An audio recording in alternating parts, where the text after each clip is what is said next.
1 month after Hurricane Maria devastated Puerto Rico, the bulk of the U.S. island territory is still without electrical power, a blackout that is the most extensive in modern U.S. history.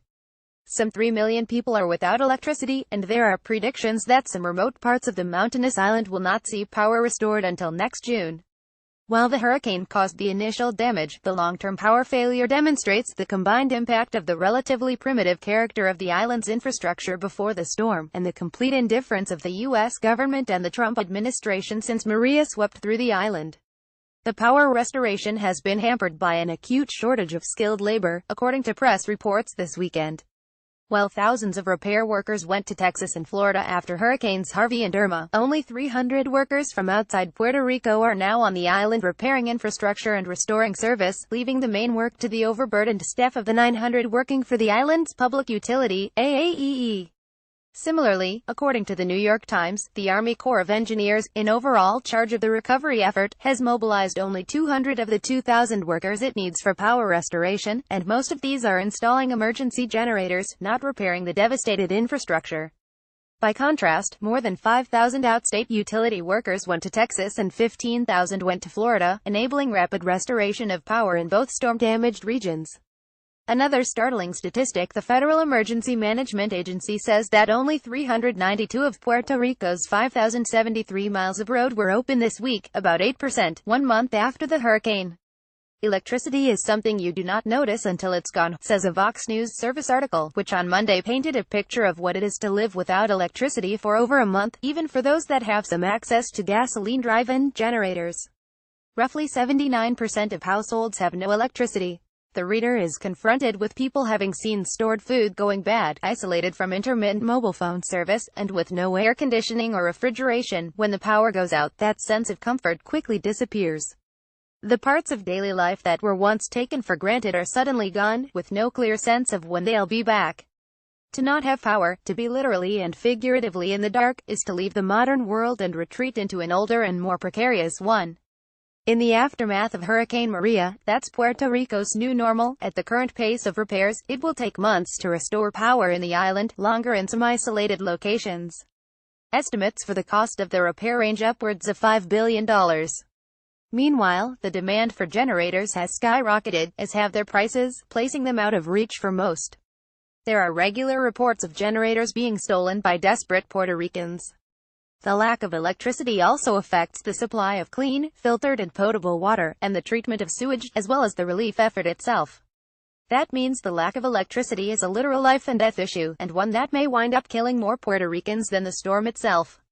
The island's government says 48 people died because of the hurricane, but my colleagues Eliza Barkley and Alexia Fernandez-Campbell estimate that the real death toll from the storm is probably well into the hundreds. That number could spike even higher if the blackouts continue, because the island needs electricity to operate its water and sewage systems. If the grid remains offline, huge numbers of Puerto Ricans will be at real risk of dying from heat stroke, dehydration, or exposure to contaminated water. As predicted, the mosquito population has exploded, helping spread deadly tropical diseases. That and the failure of air conditioning. No electricity means that more children are playing outside, prey to those mosquito-borne diseases. This is in addition to the leptospirosis outbreak. So far, 74 people have been officially reported as infected. That comes from contaminated water entering the bloodstream through cuts and sores. The government of the U.S. territory is promising an aggressive response to the mosquito problem, with civilian and military crews assigned to abate the insect population. However, a lot of the burden is being placed on parents. They have been asked to control their children's exposure and to provide mosquito repellent. When Puerto Rico's governor, Ricardo Rossello, met with President Trump in Washington last week, he reported that, in addition to the near-total destruction of Puerto Rico's outdated electric grid, which has suffering from decades of neglect, 240,000 homes were destroyed by the storms, and 42 roads have been severely damaged. Given Rossello's previous estimates, the above calculations are most likely conservative. In this meeting it was suggested that the total cost estimate of reconstructing Puerto Rico now adds up to $120 billion.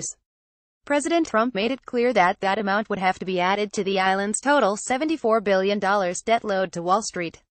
Such a debt could only be serviced at brutal human cost, abolishing pensions and social programs, such as medical care.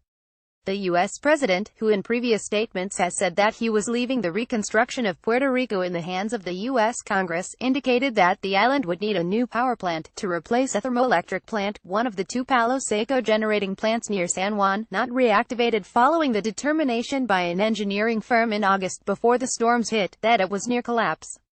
The same engineering report also warned that Palo Seco employees were in danger, given conditions at those plants. Trump made it clear that this new plant would have to be paid for by Puerto Rico, on the basis of new loans to AEE, backed by the federal government. Those loans would take priority over the $9 billion debt that the AEE has already defaulted on.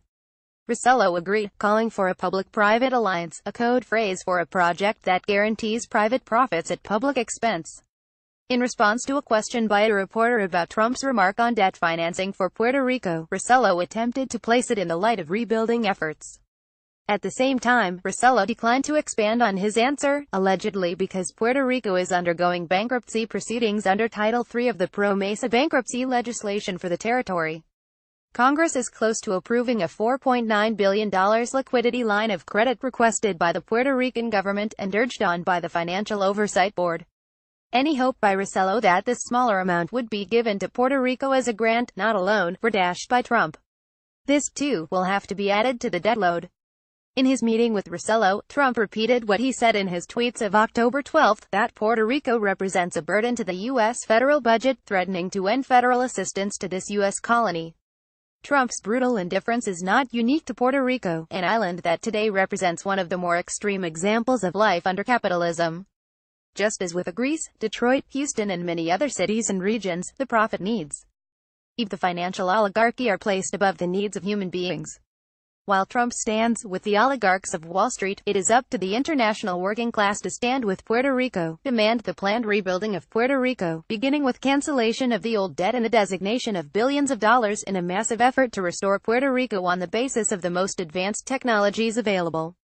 Google is blocking the World Socialist website from search results.